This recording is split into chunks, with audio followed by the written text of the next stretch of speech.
لیکن میں اپنی ساری بات کا خلاصہ پھر پیش کرتا ہوں کہ اللہ کو منزل بناؤ اور اللہ کو پانے کے لیے محمد مصطفیٰ کی غلامی میں آؤ، اور میرے محبوب صلی اللہ علیہ وسلم کی غلامی دو حصوں میں مکمل، ایک عبادت جس میں نماز سب سے اعلیٰ، ایک اخلاق جس میں معاف کرنا سب سے اعلیٰ ہے، سب سے اعلیٰ ہے۔ معاف کرنا سیکھو، درگزر کرنا سیکھو، غصے کو پی جانا سیکھو تو آپ کی زندگی جنت ہے۔ یہ پیغام زندگی ساری دنیا کے انسانوں تک پہنچانا یہ میرے آپ کے ذمے ہے۔ تبلیغ کا کام کوئی جماعت نہیں ہے کہ ہم آپ کو تبلیغی جماعت کا ممبر بنانا چاہتے ہیں، تبلیغی جماعت کا ووٹر بنانا چاہتے ہیں۔ ہم گئے لالیاں ایک آدمی، میں گشت میں گیا تو ایک آدمی سے میں نے مصافحہ کیا تو اس نے ہاتھ پیچھے کر لیا ایسے، کہنے لگا توڑ نال مصافحہ بھی حرام ہے۔ تو میں نے آگے بڑھ کر اس کو گلے لگا لیا۔ میں کہا یار ہمارے نبی نے تو منافقوں کے بھی جنازے پڑھ دیے، تم مسلمانوں سے اتنی نفرت کرتے ہو کہ مصافحہ بھی حرام ہے۔ آپ کو معلوم نہ ہے کہ عبداللہ بن ابی کا جنازہ میرے نبی نے پڑھا دیا، وہ کہا شاید بخشش ہو جائے۔ حضرت عمر نے روکا، یا رسول اللہ یہ تو منافق ہے، آپ کیوں پڑھا رہے ہیں؟ تو میرے نبی نے کہا میرے اللہ نے بھی روکا نہیں، منع نہیں کیا، میرے اللہ نے کہا ہے پڑھ یا نہ پڑھ میں معاف نہیں کروں گا، میں پڑھتا ہوں شاید معاف ہو جائے۔ اور ایک دفعہ آپ نے کہا میرے اللہ نے کہا تھا تو 70 دفعہ بھی پڑھ تو میں معاف نہیں کروں گا۔ اگر میرا اللہ یوں کہتا کہ تو 70 دفعہ پڑھے گا تو میں بخشش کر دوں گا تو میں اس کا 70 دفعہ جنازہ پڑھ دیتا ہوں۔ تو میں نے اس کو میں کہا بھائی کوئی غلط فہمی ہو گئی ہوگی آپ کو کہ ہم بھی آپ کے مسلمان بھائی ہیں اور اللہ پاک کی نسبت سے آپ سے ملنے آئے ہیں بھائیو، اللہ کی محبت میں آپ سے ملنے آئے ہیں بھائی، ہماری کوئی تھوڑی بات ہی سن لو۔ خیر وہ تھوڑی دیر تو غصے میں آیا، اس کے بعد وہ بیٹھ جاؤ اس کے بعد وہ آہستہ آہستہ نا چپ ہوتا گیا۔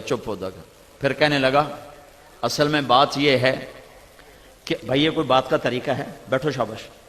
پھر وہ کہنے لگا اصل میں بات یہ ہے کہ تم لوگ جو ہے نا لوگوں کے لکھتے ہو نام اور پھر چڑھاتے ہو رجسٹر پر چڑھاتے ہو، پھر اس کے بعد تم جو ہے نا ایک دن سیاست میں آ جاؤ گے اور پھر کہو گے حکومت سانو دیو، ویکھو ساڑھے ووٹ کتنے زیادہ ہو گئے۔ تو مجھے کبھی کبھی خیال آتا ہے اگر وہ زندہ ہو تو میں اس کو جا کے ملوں کہ 30 سال تا ہو گئے حالی تائیں تسی سیاست چاہے کوئی نہیں۔ تو بھائی تبلیغ نہ کوئی سیاسی تعبیر ہے، نہ کسی فرقے کی نمائندہ ہے، نہ یہ کسی حکومت کی طرفداری ہے، یہ اللہ اس کے رسول کا پیغام ہے جو ختم نبوت کی وجہ سے پوری دنیا تک پہنچانا ہمارے ذمے ہے۔ اس پر چلتے ہوئے اوروں تک پہنچانا۔ روزمرہ کی زندگی میں نماز زندہ کرو، اس زبان کو غیبت سے بچاؤ، ماں بیٹی بہن کی گالی سے بچاؤ، لوگوں کی پگڑیاں اچھالنے سے بچاؤ، اور لوگوں کو عزت دو چاہے بے عزت ہونا پڑے، لوگوں کو اونچا کرو چاہے نیچا ہونا پڑے۔ اللہ کی قسم اللہ تمہیں اونچا کر کے دکھا دے گا۔ تو میرے بھائیو اس تبلیغ کے کام کو سنجیدگی سے لو، انسانیت کے رخ پھر گئے ہیں۔ 1994 میں ہم آئے تھے، یہاں جماعت آئی تھی، یہ عرب والا جو مرکز ہے نیا چھوٹا سا تھا، یہاں پورا کوئی ہم نے 3-4 دن سورش علاقے میں بھاگ کے لوگوں کو اکٹھا کیا تو اللہ کی قسم 300 آدمی اکٹھے نہیں ہوئے تھے، 300 اکٹھے نہیں ہوئے تھے۔ اور یہ آج اس مجمع کو اللہ گنے گا یا اس کے فرشتے گنیں گے، مجھے نہیں خبر کہ یہ اتنا مجمع کہاں سے آیا، یہیں سے ہی آیا ہے، یہیں سے اٹھ کر آیا ہے۔ یہ وہ محنت ہے جس کے اثرات اللہ تعالیٰ ظاہر فرما رہا ہے، اور مجھے نظر آ رہا ہے کہ 95-96% مجھے نوجوان نظر آ رہے ہیں۔ یہ بھی اس بات کی نشانی ہے کہ اللہ ہدایت کی ہوا چلانے والا ہے اور اسلام کا سورج چمکنے والا ہے۔ ایک دور تھا لوگ مسجدوں سے ہمیں نکالتے تھے، نکل جاؤ وہابی آ گئے، گستاخ رسول آ گئے، نبی دے نام منن والے آ گئے اور ایسے دھکے دیتے تھے اور ایسے گالیاں نکالتے تھے. یہ بہت پہلے کا دور ہے، لیکن اللہ تعالیٰ کا احسان ہے لوگ قربانی سے چلتے رہے اور اپنی جان مال کے ساتھ پھرتے رہے. ایک گاؤں میں کبھی نہیں بھولوں گا، میں نیا نیا تبلیغ میں تھا، ہم ایک گاؤں میں پہنچے پیدل تھک ہار کے، ابھی سامان رکھا ہی تھا کہ مسجد کے امام آئے. انہوں نے ہمیں ماں بہنوں بیٹیوں کی گالیاں نکالی، اتنی غلیظ گالیاں کہ زمین کانپ اٹھے، آسمان تھر تھر آ جائے. اور میں بالکل نیا تھا تو انہوں نے بستی کے لوگ بلائے، انہوں نے ہمارے بستر اٹھا کے باہر پھینک دیے اور پھر انہوں نے فرمایا مسجد دھوو، مسجد ناپاک ہو گئی ہے. مسجد میں تو کافر بھی آ جائے تو ناپاک نہیں ہوتے. میرے نبی کے پاس کافر ملنے آتے تھے، مسجد میں بٹھائے جاتے تھے. طائف کے کافر آئے، میرے نبی نے مسجد میں بٹھایا، یہ تو نہیں فرمایا مسجد دھو دو. ہائے ہائے اتنا تعصب. انہوں نے ہمارے بستر باہر پھینک دیے کہ نکل جاؤ، نہ تسی نبی دے منن والے نہ تسی نبی دے عاشق. تو مجھے تو کوئی پتہ نہیں تھا، میں تو کالج سے سیدھا تبلیغ میں آیا، دین کا زیادہ پتہ نہیں تھا، یہ فرقے ورقوں کا بھی کوئی پتہ نہیں تھا. لیکن میں خود اپنے اندر تجزیہ کر رہا تھا، یہ کیسے دعویٰ کر رہا ہے کہ میں عاشق رسول ہوں؟ یہ مسجد میں ماں بہنوں کی گالیاں نکال رہا ہے اور کہتا ہم عاشق رسول ہیں.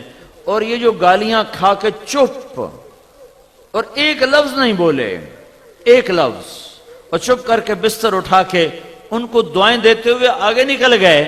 میں کہا اگر یہ گستاخ رسول ہیں تو پھر کیا ان کو عاشق رسول کہا جا سکتا ہے کہ جو مسجد میں کھڑے ہو کے ماں بہن کی گالیاں دے رہے ہوں اور مصلی رسول پر بھی کھڑے ہو رہے ہوں؟